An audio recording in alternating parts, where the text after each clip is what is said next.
Bu anaqa ishlamaydi. Boshqa karta Bu ishlaydi, sizda terminal ishlamayapti. Sizda Borsiz. Oke, men kartadan to'lamoqchiman. Kartadan qonuniy parkovkadan chiqib ketish usulini men sizlarga o'rgataman. To'g'ri, to'g'risiz.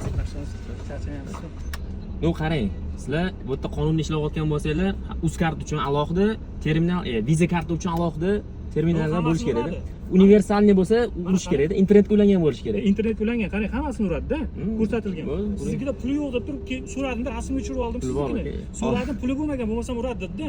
Puli bo'lmasa ko'rsatib berish kerak, puli yo'q deb. Chekdan chiqazib beradi, недостаточное средства deb chiqazib beradi. O'tgan safar ham shunaqa bo'ldi-da. Har safar ham shunday. Yo'q. Sizlar bankka olib borib ko'ringlar terminalda muammo bor aka. Vizani urmayapti, viza summovoyni urmayapti desangiz sizlarga qilib beradi. Qani telefoningizga ko'rsatingiz puli borligini? Ko'rdinglar, qonuniy parkovkadan pul to'lamasdan chiqib ketdik. Sabab nima uchun men bunaqa qilyapman? Sababi bu parkovkaga men har safar 30 ming to'layman. Qaysi parkovka bizda 30 ming? U vashim narxni qayerdan olib belgilashadi men bilmayman. Shuning uchun shunaqa yo'l ishlatishimga majbur bo'lib qilishadi. Sizlarga ham tavsiya, qonuniy parkovka bo'ladimi, noqonuniy bo'ladimi?